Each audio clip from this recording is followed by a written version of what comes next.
저는 박순자예요. 75살입니다. 첫 손주가 태어나 며느리가 아이를 좀 돌봐달라 하여 그렇게 20년 제 모든 것을 손주들에게 쏟아부었죠.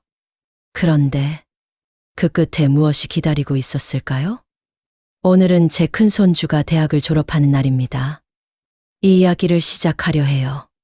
큰손주 도현이가 대학을 졸업하는 날이에요. 저는 새벽 5시에 일어났죠. 어젯밤부터 잠을 설쳤어요. 손주가 졸업한다는 게 믿기지 않았거든요. 엊그제 기저귀 차던 아기였는데 벌써 대학을 졸업하다니요. 저는 일어나서 부엌으로 갔어요.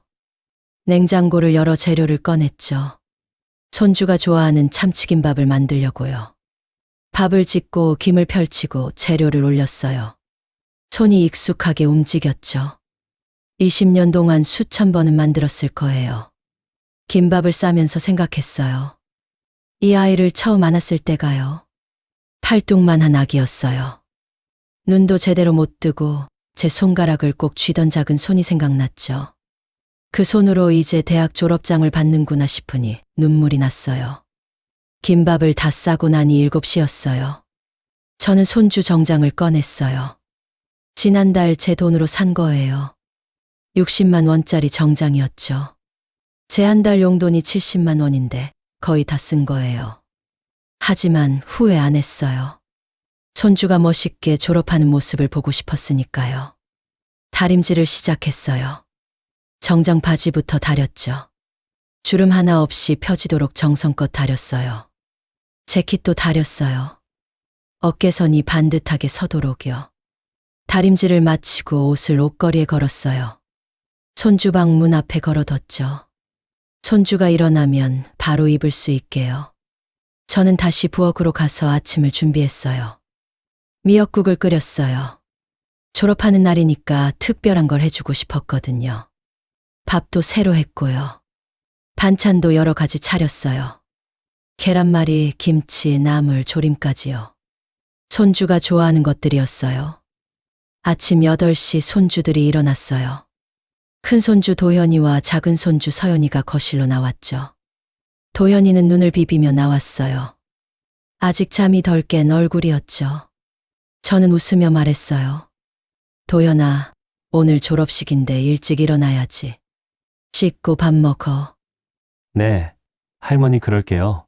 도현이는 화장실로 갔어요. 서연이도 따라갔죠. 저는 식탁에 밥상을 차렸어요. 미역국, 밥, 반찬들을 놓았죠. 김밥도 식탁 한쪽에 놓았어요. 손주들이 나와서 앉았어요. 며느리 지연이도 나왔죠. 며느리는 졸업식 갈 준비를 하고 있었어요. 화장을 하고 옷도 차려입었더군요. 아들 민수도 나왔어요. 넥타이를 매고 있었죠.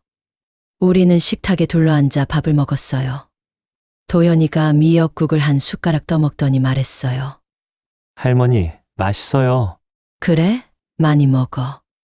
오늘 중요한 날이잖아. 저는 손주들에게 반찬을 계속 권했어요. 이것도 먹어라, 저것도 먹어라. 손주들은 잘 먹었어요. 며느리는 별로 먹지 않더군요. 다이어트 중이래요. 아들은 신문을 보며 먹었어요. 식사가 끝나고 도연이가 옷을 입으러 갔어요. 저는 방 앞에서 기다렸죠. 도연이가 정장을 입고 나왔어요. 와, 정말 멋있었어요. 키도 크고 어깨도 넓어서 정장이 잘 어울렸죠. 저는 넥타이를 매줬어요. 손이 떨렸어요. 감격스러워서요. 도연이 넥타이를 매주면서 생각했어요. 이 아이가 이렇게 컸구나. 제 손으로 키운 아이가 이렇게 멋진 청년이 됐구나. 할머니, 괜찮아요? 도연이가 물었어요. 제가 울고 있었거든요. 저는 눈물을 닦으며 웃었어요. 그냥 너무 기쁘고 대견해서 그래. 할머니, 저 할머니 덕분에 여기까지 왔어요. 아니야. 내가 열심히 해서 그런 거지. 저는 도연이 어깨를 토닥였어요. 그리고 가족들과 함께 집을 나섰죠. 졸업식장으로 가는 길이었어요. 차 안에서 저는 창밖을 봤어요. 봄날이었어요. 꽃이 피어 있었죠. 아름다운 날이었어요. 손주 졸업식에 딱 맞는 날씨였어요. 졸업식장에 도착했어요. 대학 강당이었죠. 사람들로 가득했어요. 학생들과 학부모들이 여기저기 서 있었어요. 사진도 찍고 웃고 떠들고요. 저희도 안으로 들어갔어요. 며느리가 앞쪽 좋은 자리를 잡았어요. 아들도 따라갔죠. 저는 뒤쪽에 섰어요. 며느리가 제게 말하지 않았거든요. 같이 앉으라고요. 저는 뒤에 서서 지켜봤어요. 괜찮아요. 손주가 졸업하는 모습만 볼 수 있으면 됐으니까요. 졸업식이 시작됐어요. 학생들이 입장했죠. 가운을 입고 강모를 쓴 모습이 멋있었어요. 도연이도 보였어요. 당당하게 걷는 모습이 자랑스러웠죠. 식순이 진행됐어요. 학장님 축사도 있었고 졸업장 수여도 있었어요. 도연이가 단상에 올라가 졸업장을 받았어요. 저는 그 순간을 놓치지 않으려고 눈을 크게 떴어요. 가슴이 벅찼죠. 20년 전 기저귀 차던 아기가 저기서 졸업장을 받고 있어요. 제가 새벽마다 도시락 싸주고 학원 데려다주고 아플 때 간호했던 그 아이가요. 눈물이 났어요. 기쁨의 눈물이었죠. 졸업식이 끝났어요. 사진 찍는 시간이었죠. 가족들이 우르르 나갔어요. 저도 따라갔어요. 밖에는 더 많은 사람들이 있었어요. 다들 사진을 찍고 있었죠. 며느리가 도연이를 불렀어요. 도연아, 여기서 사진 찍자. 도연이가 갔어요. 며느리, 아들, 서연이가 모였죠. 사진사를 불러서 찍었어요. 저는 옆에서 지켜봤어요. 제가 끼어야 하나 싶었지만 며느리가 부르지 않았어요. 저는 그냥 서 있었죠. 사진사가 셔터를 눌렀어요. 1장, 2장, 3장. 제가 없는 가족 사진이었어요. 저는 가슴이 아팠어요. 20년을 키웠는데 졸업사진에 제가 없다니요. 사진을 다 찍고 며느리가 저를 봤어요. 그리고 말했죠. 어머님, 저희끼리 좀 더 찍을게요. 나중에 따로 찍어요. 저는 고개를 끄덕였어요. 뭐라고 말할 수가 없었어요. 따로 찍는다고 했으니 기다려야죠. 하지만 마음 한구석이 무거웠어요. 가족인데 왜 따로 찍어야 하나요? 저도 20년 동안 이 아이를 키웠는데요. 한참을 기다렸어요. 며느리네 식구들은 계속 사진을 찍었어요. 이쪽에서도 찍고 저쪽에서도 찍고요. 도연이 친구들과도 찍고요. 저는 벤치에 앉아서 기다렸어요. 가방 안에는 김밥이 들어 있었어요. 도연이 좋아하는 참치김밥이요. 새벽에 정성껏 만든 거예요. 점심 때 먹이려고요. 하지만 아무도 제게 묻지 않았어요. 배고프냐고, 뭐 가져왔냐고. 저는 그냥 가방을 꼭 안고 앉아 있었어요. 1시간쯤 지났을까요? 며느리가 왔어요. 어머님, 우리 밥 먹으러 가요. 근처 식당 예약했어요. 응. 그래. 저는 일어났어요. 식당으로 갔죠. 한정식집이었어요. 며느리가 예약한 곳이래요. 우리는 방에 들어가 앉았어요. 음식이 나왔어요. 맛있어 보였죠. 도연이가 좋아할 만한 음식들이었어요. 저는 밥을 먹으면서 생각했어요. 제가 만든 김밥은요. 가방 안에 그대로 있었어요. 아무도 관심 없었죠. 식사가 끝나고 집으로 돌아왔어요. 저녁 시간이었죠. 저는 피곤했어요. 하루 종일 서 있었거든요. 하지만 저녁 준비를 해야 했어요. 부엌으로 가서 밥을 차렸죠. 간단하게 찌개만 끓였어요. 온 가족이 식탁에 앉았어요. 조용히 밥을 먹었죠. 그때 며느리가 조심스럽게 말했어요. 어머님, 잠깐 얘기 좀 할까요? 저는 손을 멈췄어요. 며느리 얼굴을 봤죠. 뭔가 심각해 보였어요. 거실로 나가니 아들도 따라왔어요. 우리는 소파에 앉았죠. 며느리가 입을 열었어요. 어머님, 이제 애들도 다 컸잖아요. 도연이는 졸업했고, 서연이도 내년이면 졸업이고요. 저는 고개를 끄덕였어요. 며느리는 계속 말했어요. 어머님도 이제 연세가 이른이시잖아요. 힘드실 것 같아서요. 뭐가 힘들다는 거니? 애들 돌보시는 거요. 이제 어머님도 좀 쉬셔야 할 것 같아요. 저는 어리둥절했어요. 쉬라고요? 손주들 돌보는 게 힘들다고요? 아니에요. 전혀 안 힘들어요. 손주들 보는 게 제일 행복한데요. 며느리는 가방에서 뭔가를 꺼냈어요. 팜플렛이었죠. 어머님, 여기 괜찮은 요양원이 있어요. 국가 지원도 나오고 시설도 좋아요. 요양원이요? 저를 요양원에 보내겠다고요? 저는 숨이 막혔어요. 며느리는 계속 설명했어요. 식사도 다 나오고 프로그램도 많대요. 어머님 또래 분들이랑 같이 계시면 외롭지도 않으시고요. 저는 팜플렛을 받았어요. 손이 떨렸어요. 사진 속엔 깨끗한 시설이 나와 있었죠. 할머니, 할아버지들이 웃으며 식사하는 모습도 있었어요. 하지만 저는 그게 무섭더군요. 20년을 손주 키우며 살았는데 이제 필요 없으니 보내버리겠다는 거잖아요. 아들을 봤어요. 아들은 고개를 숙이고 있었어요. 제 눈을 마주치지 않았죠. 민수야, 너도 그렇게 생각하니? 아들은 한참을 침묵하다가 작은 목소리로 말했어요. 엄마 지연이 말도 일리가 있어요. 엄마도 이제 좀 쉬셔야죠. 저는 웃음이 나왔어요. 쉬라고요? 20년 동안 손주들 키우는 게 힘들지 않았을까요? 새벽마다 일어나 도시락 싸고 밤마다 아픈 아이 업고 병원 뛰던 게 힘들지 않았을까요? 그런데 이제 와서 제가 힘들까 봐 요양원을 보내겠다고요. 저는 팜플렛을 식탁에 내려놨어요. 생각해 볼게. 그렇게만 말하고 제 방으로 들어갔어요. 문을 닫자마자 무릎이 꺾였어요. 바닥에 주저앉아 울었죠. 소리내지 않으려고 입을 막았어요. 가족들이 들을까 봐요. 20년이 이렇게 끝나는구나 싶었어요. 저는 잠을 잘 수가 없었어요. 천장을 보며 20년을 되돌아봤죠. 도연이가 태어났을 때부터요. 며느리가 출산 후 사흘 만에 직장에 복귀했어요. 아들도 바빴죠. 그래서 제가 손주를 맡았어요.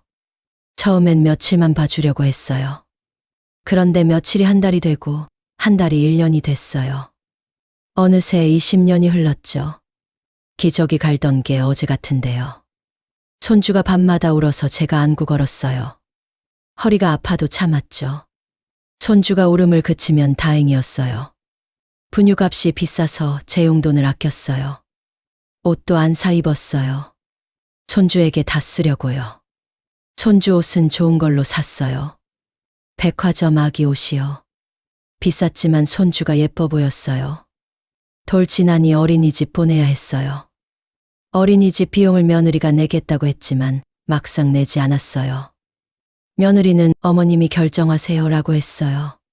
그게 무슨 뜻인지 알았죠. 돈은 제가 내라는 거였어요. 그래서 제가 냈어요. 제 노후 자금에서요. 한 달에 40만 원이었어요. 1년이면 480만 원이죠. 3년 동안 다녔으니 1440만 원이에요. 제 돈에서요. 초등학교 들어가니 학원을 보내야 했어요. 다른 애들은 다 다닌다면서 손주가 보채더군요. 며느리는 또 어머님이 결정하세요라고 했어요. 저는 알았죠. 또 제가 내야 한다는 거요. 그래서 새벽 청소 일을 시작했어요. 60살에 시작한 청소 일이었죠. 아파트 계단 청소, 화장실 청소요. 새벽 4시에 일어나 5시부터 8시까지 일했어요. 한 달에 70만 원 받았죠. 그 돈으로 손주 학원비를 냈어요. 한 달에 60만 원이었어요. 영어, 수학, 피아노요. 무릎이 아파도 참았어요.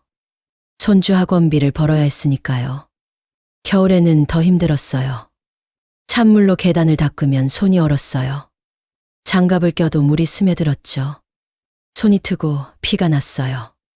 하지만 괜찮았어요. 손주가 학원 갈 수 있으니까요.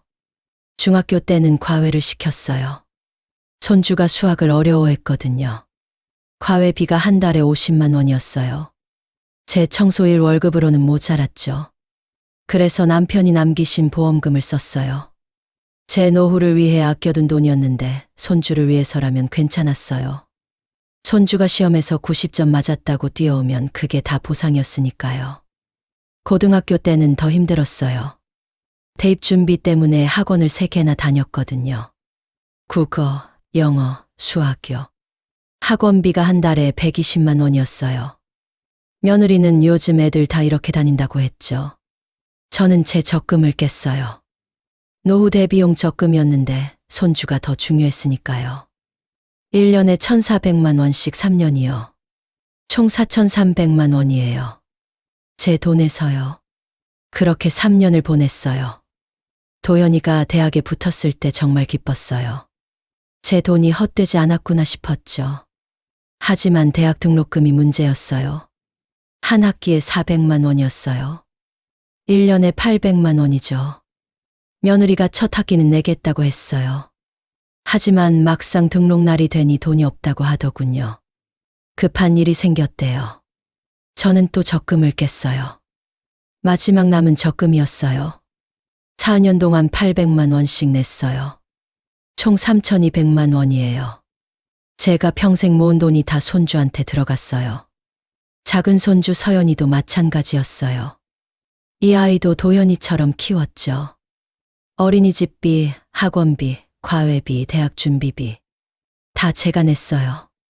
며느리는 어머님이 해주시니 감사하죠 라고만 했어요. 감사하다는 말은 했지만 돈을 보태지는 않았어요.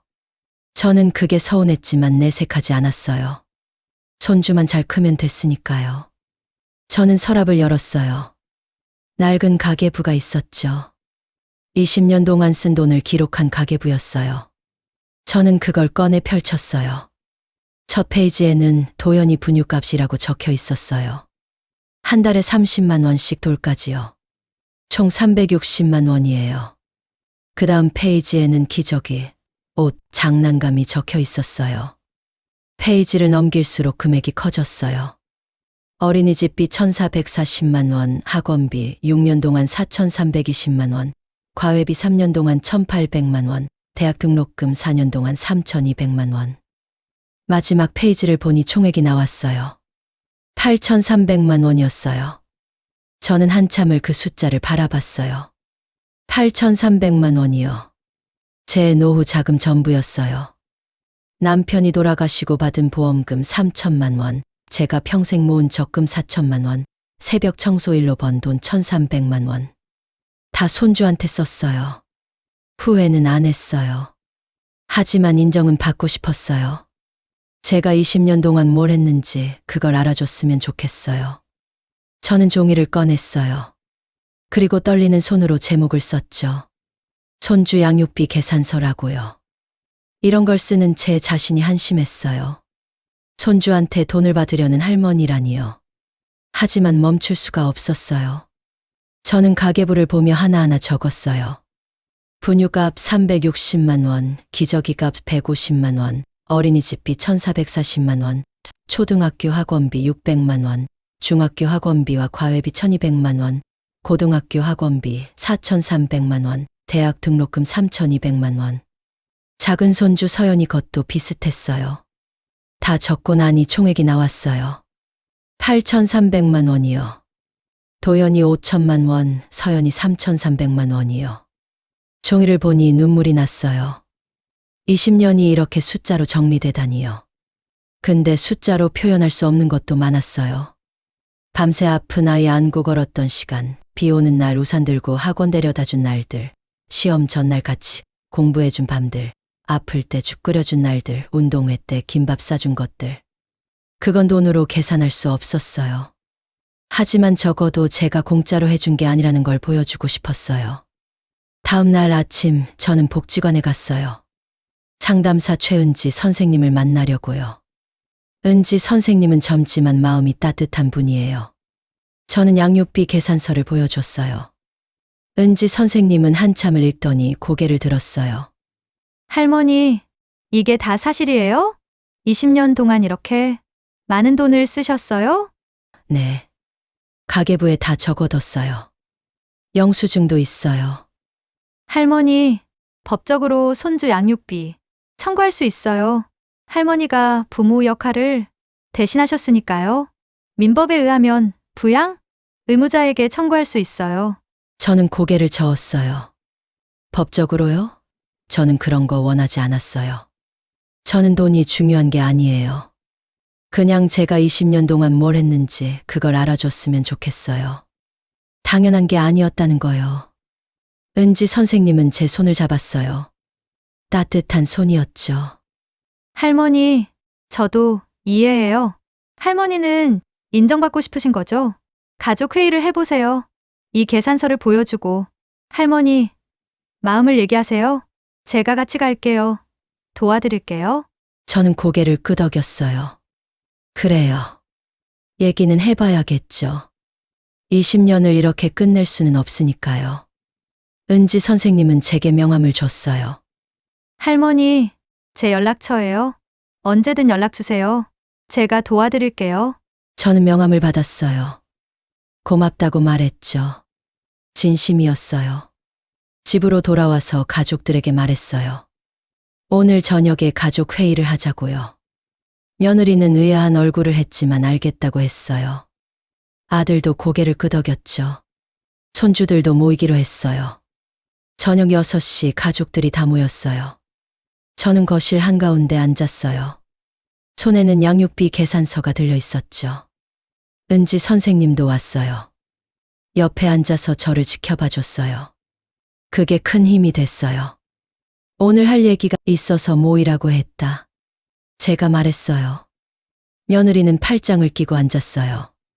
뭔가 불편한 표정이었죠. 아들은 긴장한 얼굴이었고요. 손주들은 눈치만 보고 있었어요. 저는 양육비 계산서를 식탁 위에 펼쳤어요. 20년 동안 내가 손주들한테 쓴 돈이야. 8,300만 원. 며느리가 종이를 집어들었어요. 한참을 읽더니 코웃음을 쳤어요. 어머님, 이게 무슨 뜻이에요? 돈 받으려고 키우신 거예요? 그 말이 제 가슴을 찔렀어요.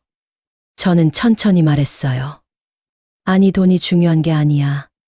내가 20년 동안 뭘 했는지 알아줬으면 해서 만든 거지. 할머니가 손주 돌보는 거 당연한 거 아니에요? 요즘 할머니들 다 그렇게 살아요. 맞벌이 부부 도와주는 거 당연하잖아요. 저는 화가 났어요. 나는 당연히 해야 하는 게 아니었어. 내가 선택한 거지. 손주가 사랑스러워서 너희가 힘들까봐 도와준 거야. 근데 이제 와서 요양원에 보내겠다고? 참 서운하다. 며느리는 비웃었어요. 그럼 저희가 어떻게 해야 하는데요? 어머님 모시고 살라고요? 저희도 힘들어요. 애들 키우느라 돈도 많이 들었고요. 돈이 들었다고? 너희가 낸 돈이 얼마나 되는데? 학원비도 내가 냈고 대학 등록금도 내가 냈어. 너희는 뭘 냈어? 며느리 얼굴이 빨개졌어요. 할 말이 없는 것 같았죠. 하지만 곧 말했어요. 생활비는 저희가 냈잖아요. 집도 저희가 샀고요. 생활비 한 달에 30만 원. 그걸로 뭘 하라고? 나는 그 돈으로 밥하고 전기세 내고 손주 간식 사줬어. 내 용돈은 손주들한테 다시 다 썼다고. 아들이 끼어들었어요. 엄마, 그래도 그렇지.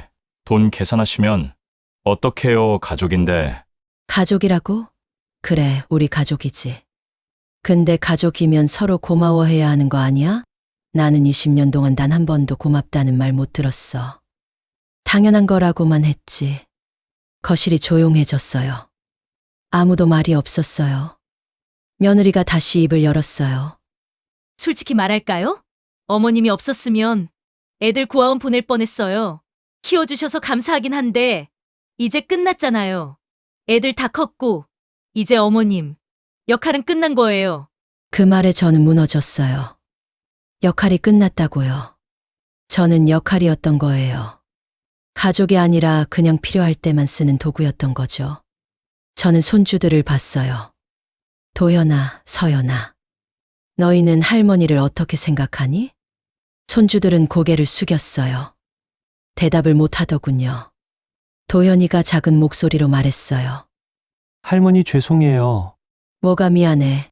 할머니가 궁금한 건 너희가 할머니를 어떻게 생각하는지야. 할머니는 저희한테 정말 중요한 분이에요. 근데 엄마가 도연이는 말을 잇지 못했어요. 며느리 눈치를 보고 있었죠. 서연이는 울고 있었어요. 저는 가슴이 아팠어요. 손주들도 힘들겠구나 싶었어요. 엄마와 할머니 사이에서요. 은지 선생님이 끼어들었어요. 며느님, 할머니는 법적으로 양육비를 청구할 수 있어요.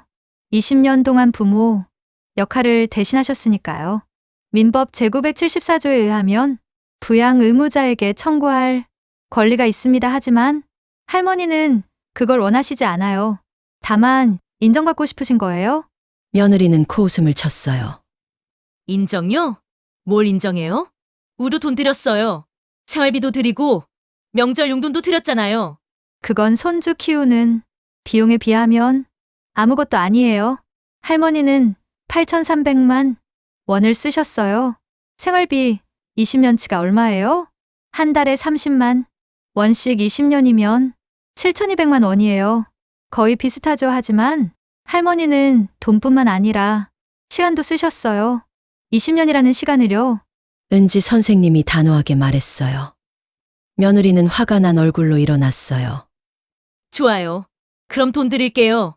8천만 원 드리면 되죠? 드릴게요. 대신 어머님은 이 집 나가세요. 요양원 가시든지 혼자 사시든지요. 저는 숨이 막혔어요. 돈을 주니 나가라고요. 이게 가족이 할 말인가요? 저는 일어났어요. 알았어. 나 나갈게. 이 집에 더 이상 있고 싶지 않아. 제 방으로 들어가 짐을 싸기 시작했어요. 옷 몇 벌과 사진첩. 그게 전부였어요. 20년을 살았는데 제 것은 이것뿐이었죠.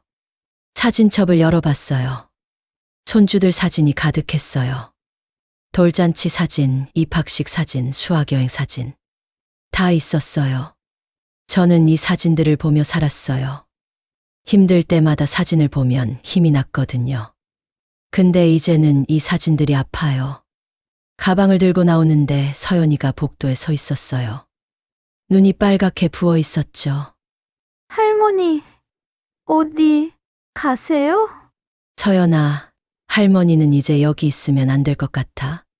싫어요, 할머니 가지 마세요. 서연이가 제 다리를 붙잡고 울었어요. 저도 울었죠. 이 아이는 착해요. 할머니를 사랑해줘요. 근데 엄마 눈치를 보느라 말을 못했던 거예요. 저는 서연이 머리를 쓰다듬었어요. 서연아, 할머니는 괜찮아. 너는 엄마 말 잘 들어야 해. 할머니 걱정하지 마. 할머니 죄송해요. 제가 엄마한테 말할게요. 아니야. 너는 잘못한 거 없어. 할머니가 사랑해. 저는 서연이를 안아줬어요. 마지막 포옹이었죠. 그리고 현관문을 열었어요. 밖은 어두웠어요. 저는 뒤돌아보지 않고 걸었어요. 복지관으로 갔어요. 은지 선생님이 기다리고 있었죠. 제 모습을 보더니 놀랐어요. 할머니, 집 나오셨어요? 네. 더 이상 거기 있을 수 없었어요. 어디 가실 데가 있으세요? 저는 고개를 저었어요. 갈 데가 없었어요. 은지 선생님은 제 손을 잡았어요. 오늘은 여기서 주무세요. 복지관에 쉴 수 있는 방이 있어요. 내일 임시 거처를 알아볼게요. 저는 고맙다고 말했어요. 진심이었어요. 은지 선생님은 저를 작은 방으로 안내했어요. 간이 침대가 있었죠. 저는 거기 누웠어요. 천장을 보니 눈물이 났어요. 20년이 이렇게 끝나는구나. 저는 소리 없이 울었어요. 며칠이 지났어요. 저는 복지관 근처 고시원을 얻었어요. 작은 방이었지만 제 공간이었죠. 은지 선생님이 도와줬어요. 보증금도 복지관 긴급 지원금으로 냈어요. 저는 처음으로 혼자 사는 법을 배웠어요.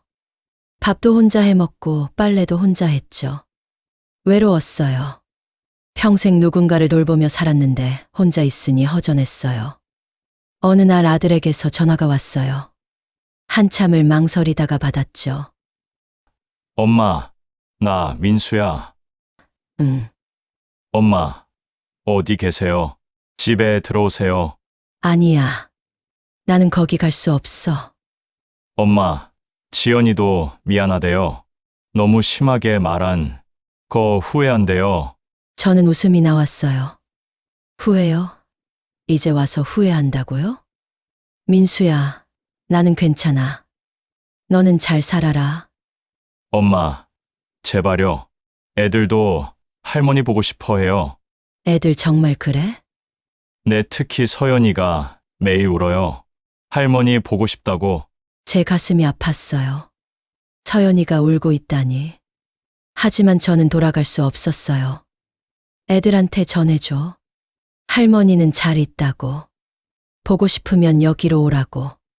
전화를 끊었어요. 눈물이 났죠. 손주들 보고 싶었어요. 하지만 그 집으로 돌아가고 싶지는 않았어요. 한 달이 지났어요. 저는 복지관에서 봉사 일을 시작했어요. 다른 어르신들 밥 배식하고 청소도 도왔죠. 일하는 게 좋았어요. 가만히 있으면 손주들 생각만 나서요. 어느 날 은지 선생님이 저를 불렀어요. 할머니, 손주분들이 찾아왔어요. 저는 놀랐어요. 손주들이요? 밖으로 나가니 도연이와 서연이가 서 있었어요. 도연이는 키가 더 큰 것 같았고 서연이는 많이 야윈 것 같았어요. 서연이가 저를 보자마자 달려왔어요. 할머니, 제 품에 안겼어요. 저도 서연이를 꼭 안았죠. 얼마나 보고 싶었는지 몰라요. 도연이도 다가왔어요. 할머니, 죄송해요. 그날 아무 말도 못해서요. 할머니 편 들어드려야 했는데. 아니야. 너희 잘못이 아니야. 너희도 힘들었을 거야. 할머니, 저희 정말 할머니 없으면 못 살아요. 매일 할머니 생각해요. 도연이가 울먹였어요. 저는 도연이 머리를 쓰다듬었어요. 이 아이들은 착해요. 다만 엄마 눈치를 본 것뿐이에요. 너희 엄마는 뭐래? 엄마는 할머니한테 사과하고 싶대요. 정말 미안하대요. 그래? 네, 저희가 엄마한테 다 말했어요. 할머니가 20년 동안 얼마나 고생하셨는지요. 엄마도 몰랐대요. 저는 한숨을 쉬었어요. 몰랐다고요. 어떻게 몰랐을까요? 20년 동안 같이 살았는데요. 할머니, 우리랑 같이 가요. 다시 우리 집에서 살아요. 아니야. 나는 여기서 잘 지내고 있어. 너희가 보고 싶으면 여기로 와. 손주들은 실망한 표정이었어요. 하지만 알겠다고 했죠. 그날 이후로 손주들이 자주 찾아왔어요. 일주일에 한두 번씩 왔죠. 같이 밥도 먹고 이야기도 나눴어요. 예전처럼은 아니었지만 그래도 좋았어요. 어느 날 며느리에게서 문자가 왔어요. 어머님, 만나서 얘기 좀 할 수 있을까요? 저는 한참을 망설였어요. 만나야 할까요? 결국 만나기로 했죠. 카페에서 만났어요. 며느리가 먼저 와 있었죠. 저는 맞은편에 앉았어요. 며느리는 많이 야윈 것 같았어요. 얼굴에 피로가 가득했죠. 어머님, 정말 죄송해요. 며느리가 먼저 말했어요. 고개를 숙였죠. 저는 대답하지 않았어요. 제가 정말 짐승만도 못한 짓을 했어요. 어머님이 20년 동안 애들 키워주신 건데 너무 당연하게 생각했어요. 감사할 줄 몰랐어요. 당연한 게 아니었어. 나는 선택한 거야, 손주가 예뻐서. 이제 알겠어요. 어머님이 얼마나 고생하셨는지 애들한테 물어보니까 알겠더라고요. 며느리는 눈물을 흘렸어요. 진짜 눈물인지 연기인지 알 수 없었어요. 애들이 말해줬어요. 할머니가 새벽마다 도시락 싸주신 거, 밤마다 간호해주신 거, 학원비 내려고 청소, 일하신 것 다 말해줬어요. 저는 몰랐어요. 어떻게 모를 수가 있니? 20년 동안 같이 살았는데. 알고도 모른 척했어요. 편했으니까요. 어머님이 다 해주시니까 저는 신경 안 써도 됐잖아요. 그게 당연한 줄 알았어요. 그래서 나한테 뭘 바라는 건데? 어머님, 다시 집에 들어오세요. 제가 잘할게요. 어머님한테 잘해드릴게요. 요양원 같은 소리 다시는 안 할게요. 저는 고개를 저었어요. 아니야. 나는 이제 혼자 사는 게 익숙해졌다. 어머님, 제발요. 애들도 할머니 없으면 안 된대요. 저도 어머님이 필요해요. 며느리는 더 울었어요. 하지만 저는 마음이 바뀌지 않았어요. 20년의 상처가 그렇게 쉽게 낫지 않았어요. 저는 자리에서 일어났어요. 나는 이제 내 인생을 살고 싶어. 아이들은 만날 거지만 그 집으로는 안 돌아갈 거야. 카페를 나왔어요. 뒤돌아보지 않았죠.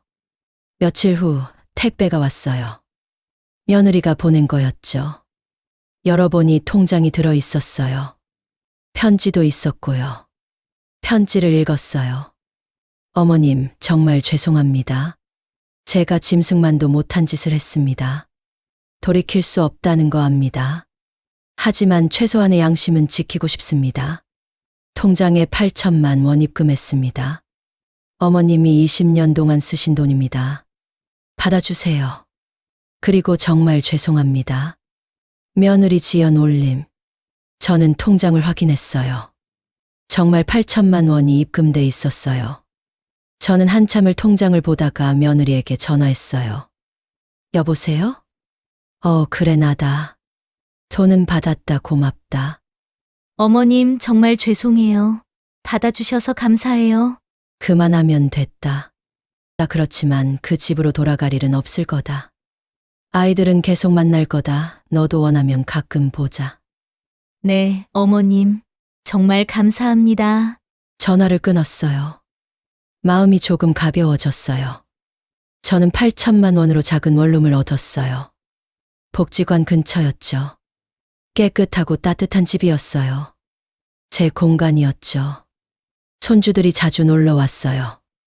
같이 밥도 해 먹고 영화도 봤어요. 며느리와 아들도 가끔 왔어요. 용돈도 갖고 왔죠. 저는 이제 제 인생을 살아요. 복지관에서 봉사도 하고 친구들이랑 차도 마셔요. 손주들이 보고 싶을 때 만나고요. 20년은 힘들었지만 후회하지 않아요. 손주들을 사랑했으니까요. 다만 이제는 제 삶도 중요하다는 걸 알았어요. 저도 존중받을 자격이 있다는 거요. 이제는 바람이 불어도 흔들리지 않아요. 그 모든 폭풍이 나를 지금의 나로 만들었으니까요.